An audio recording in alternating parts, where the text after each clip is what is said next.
Nando, thank you very much for joining us today. Could you expand on the topic of your workshop at Logicon, please? Yes, indeed. We have actually had very good discussions around the topic of how to manage the increased volatility in supply chain in a very volatile and very complicated, complex global environment. And we touched on emerging markets within that session. How does that fit into supply chain management today? Yes, most of companies, have delocalized their production plants, in emerging countries, and are faced today, with extremely complex supply chain to manage, from suppliers to distribution centers to customers. The extent and the length of the supply chain and the information flow, the material flow, becoming extremely long and difficult to manage, basically. So, the whole sets of informations, the transparency, the accuracy of information, the speed of transmission of these informations become really critical elements of their planning activities and their production. So we've also touched on the risk, linked to increased level of natural disaster or other risk, that are coming from these extended supply chains and how they affect badly or negatively, companies' performance. How is that affecting supply chains currently in retail and FMCG particularly? Well, I think the cultural aspects, the understanding of the task, the processes, etc., to these remote locations, to this new setup, whether it's in China, India, etc., in those markets, implies that there is a serious efforts that have to be considered, in aligning best practices, having a certain level of harmonized process, centrally led organizations, to cope with a certain way of sharing best practices across. And this is basically the challenge, on how can you adopt a unique profile, taking into account, different cultural aspects, linked to these remote locations. And what steps have been taken by organizations to overcome that issue? I think for most, it has been to try to harmonize process, harmonize best practices, harmonize systems, but also to try to educate, the personnel, at the various locations to the same practices. So for this, they are seeking for standardized approach, in educational systems or on-site or on-job, support, so they can effectively transfer knowledge. And what sort of time frame are these organizations looking at to start seeing some positive change? Well, I've noticed that there are several degrees of maturity. Some companies like the big retail chain, have obviously already harvested and they've already, managed to start this process, some years ago, so they are well ahead from the others. Some companies are barely starting, so it depends basically who you talk to. In general, this is a lengthy process and never, it's a continuous process. It's never ending process because basically, again, the world is changing fast, the macroeconomies, have a tremendous effect, on those supply chain. And this is pushing companies to constantly, invest and revise their strategy. And you mentioned constant change. What do you see as the future trends in supply chain management for the industry? I think the future in supply chain will be extremely difficult to manage because the world is changing so quickly. If you just observe what has happened over the last couple of years, we've seen a magnitude, in the volatility which was never experienced before and across industries. If you think about, how, for example, the tsunami and earthquake in Japan last March, how that affected the industries. More than 60,000 corporations were affected by that tsunami inside and outside Japan, and that has affected entirely, across industry, the entire supply chains, that were in operation, and they are still in operation today. So these events, are prompting companies to search for risk mitigations and supply chain models, that will sustain these ups and downs, in what is predictable.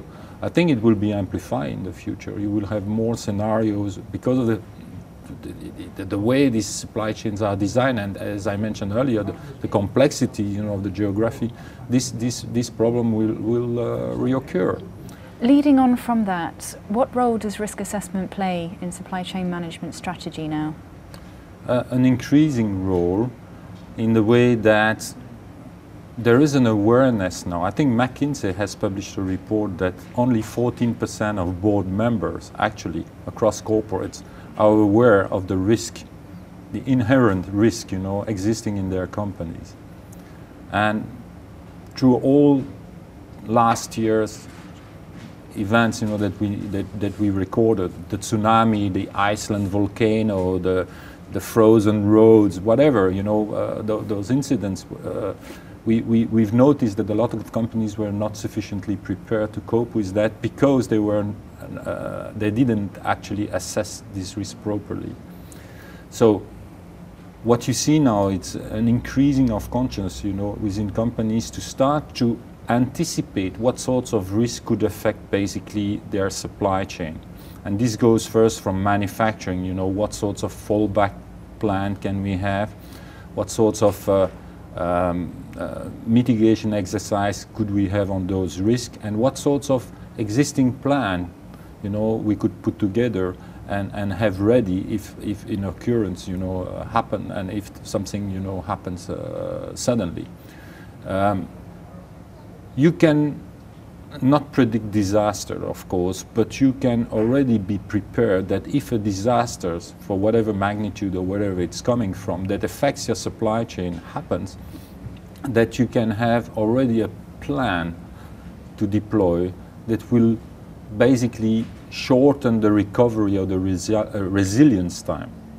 This is what we're talking about. You're going to be hit by the disaster or by the natural situations. Of course, you cannot predict that, but you have a plan to bring you back in operation as soon as possible. Let me give you an example. Toyota, of course, was affected by the tsunami, and they took, I think, about 6 months. It took them 6 months to start the export process again after the tsunami to the US for their cars. So it means that for 6 months, no Toyota left Japan to go to the US market. These sorts of plan, okay, should be on the table from every company's at board levels on how to reduce significantly the impact of those unpredictable events in order to be rapidly back into business. That's what we're talking about. How has that impacted forecasting and demand planning?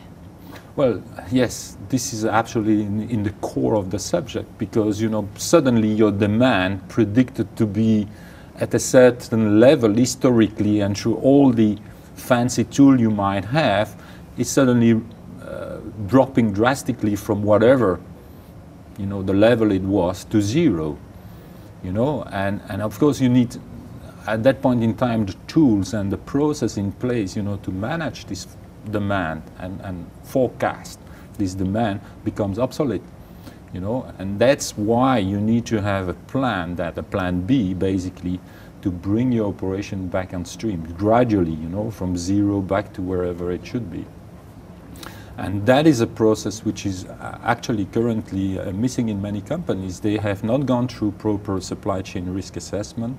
They have not identified, you know, the proper risk level. They don't have proper mitigation action plan, and they don't have, you know, a resilience factor in their business plan. So what are your top 3 tips for those who have not planned yet? 3 tips. I would say first, stop thinking that it's not going to happen to you one day. You might be hit sooner than you expect, and not only incrementally, but in a severe or in a more deeper situation than you expect. Okay, so be aware that you have a problem. Second, find out common sense strategy to deploy should an accident or should an incident occur that affects your supply chain. And third, you know, deploy the plan at every level, from not only from supply chain group, but every other business associated within the company, you know, that are dealing with supply chain issues or that are affected by disruptions in the supply chain, so they can recover or minimize the impact. And the word is resilience. You know, resilience means you are affected, you cannot avoid it, but you have a plan to come gradually back onto your feet, and the faster is the best. Okay, thank you very much for allowing us to interview you. You're welcome.